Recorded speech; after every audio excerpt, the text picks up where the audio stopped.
previous former San Francisco 49er Dwight Clark during the Chevron shootout at the Pebble Beach Golf Links on Tuesday, February 9, 2016. Vern Fisher, Monterey Herald, San Francisco 49ers receiver Dwight Clark calls in a 6-yard touchdown pass from Joe Montana with 51 seconds left in the 1982 NFC Championship game against the Dallas Cowboys. Immortalized in sports lore as the catch, Clark's reception capped an 87-yard drive that propelled the 49ers into the Super Bowl. The Cowboys play the 49ers in Sunday's NFC Championship game, the first such matchup since the catch. Phil Huber, Dallas Morning News, KRT. Dwight Clark talks about the catch during halftime as the San Francisco 49ers played the Atlanta Falcons at Candlestick Park in San Francisco, Calif. On Monday, December 23, 2013. Jim Gensheimer, Bay Area News Group Archives. Sound Gallery will resume in seconds. Dwight Clark, wide receiver for the San Francisco 49ers.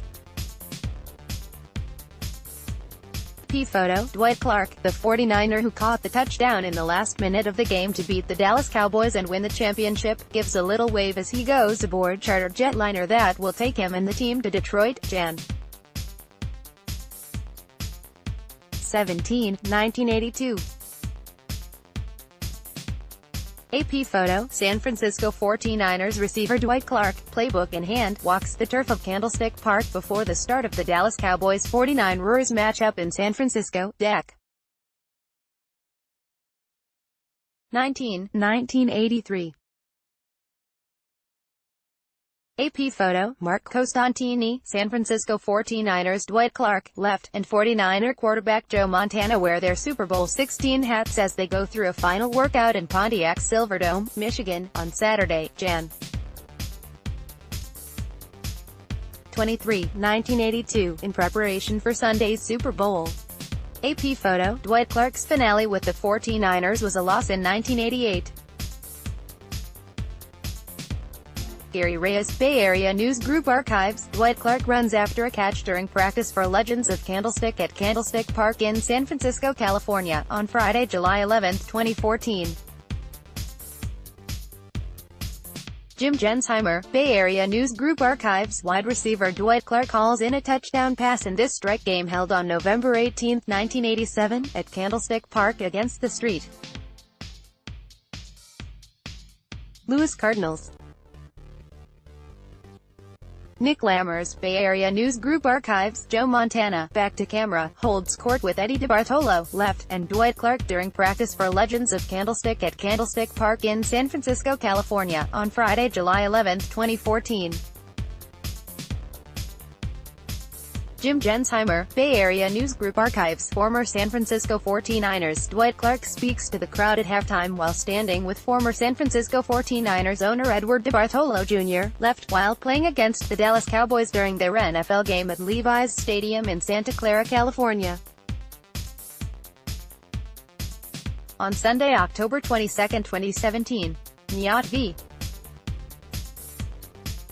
Meyer, Bay Area News Group Archives. Former San Francisco 49er Dwight Clark shakes hands with one of the many fans attending a promotional event for the new Madden NFL 12 video game at a Safeway grocery store in San Ramon, Calif, on Tuesday, August 30, 2011. Doug Duran, Staff Archives. Former San Francisco 49er Dwight Clark during the Chevron shootout at the Pebble Beach Golf Links on Tuesday, February 9, 2016. Vern Fisher, Monterey Herald, San Francisco 49ers receiver Dwight Clark calls in a 6-yard touchdown pass from Joe Montana with 51 seconds left in the 1982 NFC Championship game against the Dallas Cowboys. Immortalized in sports lore as the catch, Clark's reception capped an 87-yard drive that propelled the 49ers into the Super Bowl. The Cowboys play the 49ers in Sunday's NFC Championship game, the first such matchup since the catch. Phil Huber, Dallas Morning News, KRT. Next show caption: one of 13 San Francisco 49ers receiver Dwight Clark calls in a 6-yard touchdown pass from Joe Montana with 51 seconds left in the 1982 NFC Championship game against the Dallas Cowboys. Immortalized in sports lore as the catch, Clark's reception capped an 87-yard drive that propelled the 49ers into the Super Bowl. The Cowboys play the 49ers in Sunday's NFC Championship game, the first such matchup since the catch. Phil Huber, Dallas Morning News, KRT, expand Dwight Clark, the charismatic 49ers receiver whose fingertips launched an NFL dynasty, died Monday at age 61. Now and forever for the catch, Clark waged a public battle against amyotrophic lateral sclerosis over the final 14 months of his life. Clark's wife, Kelly, announced the news via Twitter. "I'm heartbroken to tell you that today I lost my best friend and husband," she wrote. "He passed peacefully, surrounded by many of the people he loved most. I am thankful for all of Dwight's friends, teammates, and 49ers fans who have sent their love during his battle with ALS." Former 49ers owner Eddie DeBartolo led the chorus of mourners. "Today, I lost my little brother and one of my best friends," DeBartolo said in a statement. "I cannot put into words how special Dwight was to me and to everyone his life touched.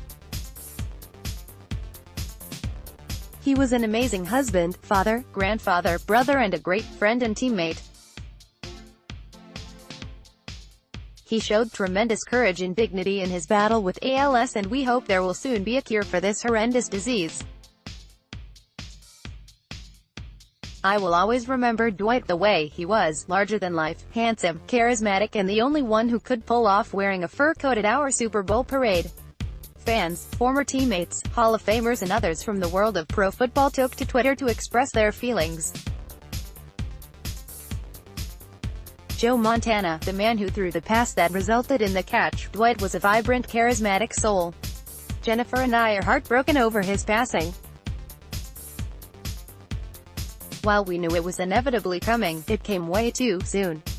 We are grateful for the decades of love and friendship we shared. We are praying for Dwight, his family and for all your prayers also. We will miss you dearly. Love Jennifer and Joe Montana." Jerry Rice, "Love you bro Dwight Clark rip. Really saddened by the loss of Dwight Clark," current 49ers tackle Joe Staley wrote. "He was so much more than a football player. He was so kind and happy. Such a pure human spirit. About 6,000 people in the U.S. are diagnosed with ALS every year and an estimated 20,000 are living with the fatal disease at any given time, according to the ALS Association. That it struck down Clark is testament to its insidiousness for, as DeBartolo said, Clark was larger than life. He also was handsome, charismatic, and many other golden adjectives. This was genuinely true for all of Clark's adult life and even for a while after his diagnosis in March 2017. He revealed his ALS diagnosis in an open letter to fans. He said then that he was still trying to wrap my head around the challenge I will face. He began feeling symptoms in 2015, problems he initially dismissed as remnants of his playing days. Get 49ers news in your inbox. Sign up now for the free 49ers HQ newsletter. Clark continued to make public appearances after his announcement, events suddenly tinged with both love and sadness. Most notably, he appeared at halftime of the 49ers game against the Dallas Cowboys on October 22, 2017. With Montana and other members of the 81 team on the field for a Dwight Clark Day ceremony, he addressed the crowd with a speech from a suite at Levi's Stadium. "I think you all know I'm going through a little thing right now," he told the crowd in a halting voice. "And I need your prayers and thoughts. I appreciate those that you've been giving me." At that time, Clark had lost about 60 pounds from his listed weight of 212 pounds from his playing days. Not long after, he was inducted into the San Jose Sports Hall of Fame. Clark handled his illness with a dignity and grace, but it was a tough ending for those who remembered the high-flying symbol of the 49ers' heyday, former executive Carmen Policy, under whom Clark served as general manager of the 49ers 1998, and the Cleveland Browns 1998 to 2002, called ALS. Not fair, Policy said recently. Born in Kingston, North Carolina, on January 8, 1957, Dwight Edward Clark's early athletic career hardly hinted at immortality. He was a quarterback at Garinger High in North Carolina, operating an offense that relied more heavily on the running game. He really wanted to play basketball at Clemson University, but he wasn't quick enough to be a guard and, at 6'4", wasn't tall enough to be a forward. Clark chose football instead, and the future offensive star played strong safety early in his Clemson career. Even after he switched to receiver, Clark caught only 33 passes over 2+ seasons. As he told sports writer Mike Lupica in 1985, "If my future in football had been decided by what I did in college, I'd be working at Wendy's right now." Instead, the phone rang at his campus apartment one day as the 1979 NFL Draft approached. Clark considered not answering, having just slung his clubs over his shoulder for a round of golf. But he turned around, picked up the phone, and heard Walsh on the other end of the line. The recently hired 49ers coach explained that he was in town for a pre-draft workout with Clark's roommate quarterback Steve Fuller. "I need a receiver to run some routes," Walsh said to Clark. Clark put down his golf clubs and headed out to the football field. He caught everything in sight, including Walsh's eye. As former 49ers offensive lineman Randy Cross said, "Only one guy impressed Bill that day, and it wasn't Steve Fuller." Walsh was so intrigued that he tracked down some Clemson game film to learn more about what Clark brought to the table. That was tricky, as Clark caught only 11 passes during the 1978 season. "Are there any games where you caught 2 passes?" Walsh finally asked him. In the 1979 draft, the Kansas City Chiefs took Fuller in the first round. The 49ers took Montana in the 3rd round and Clark in the 10th. Walsh made that latter pick against the advice of his scouts, who wondered why the 49ers would squander a pick on a player likely to go undrafted. Walsh put his foot down. "I said, no, that man is going to be here.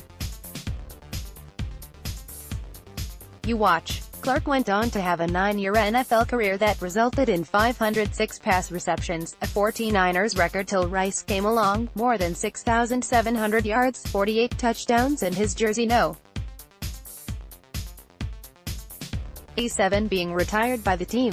Oh, and the catch, a 6-yard touchdown pass from Joe Montana against the Dallas Cowboys in the 1981 NFC Championship game. In one of the most indelible moments in sports history, Montana rolled to his right, withstood mounting pressure from 3 Cowboys defenders and lofted a pillow soft spiral toward the back of the end zone. Clark, who had been sliding across the back line, leapt so high for the improbable catch that, years later, Cowboys players would insist that Montana was trying to throw the ball away. The catch propelled the 49ers into the Super Bowl, where they won the first of their 5 Lombardi trophies. "The most dramatic thing," Clark said of the catch, years later, "was when I woke up the next morning and it was the whole front page of the newspaper. I knew that even if we lost the Super Bowl, even if I got cut the next year, they could never take that away from me." The catch grew to become a symbol of the 49ers franchise. It embodied Walsh's genius, Montana's magic, a generation of players who, like Clark, managed to rise, even soar, to the occasion. The funny thing is, they could never get the play right in practice. Walsh had Montana and Clark rehearse the pass known as sprint right option as early as the sweltering days of training camp in Rockland before the 1981 season. The play design called for Montana to throw to his primary receiver, Freddie Solomon, in the flat. But Walsh wanted his quarterback to practice finding his second option, Clark. You know, just in case. Montana and Clark never got the timing right and never really understood why Walsh was so intent on drilling something so far-fetched. When we finally walked off, Dwight and I were both saying, "That gray-haired guy is going senile," Montana joked, years later. "I don't know what he's thinking about, but we would never throw the ball there." But on Jan. 10, 1982, under the darkening skies at Candlestick Park, with the 49ers down 27-21, Walsh called for the sprint right option. Solomon slipped, leaving Montana to scramble for his life as Ed Too Tall, Jones, Larry Bethia and D.D. Lewis closed in. When all seemed lost, Montana let it fly. The only time he got it right, Clark later said, was with everything on the line, time winding down and the defense in his face. That was the magic of Joe Montana. And it was the beauty of Dwight Clark, the only man who could have reached that pass.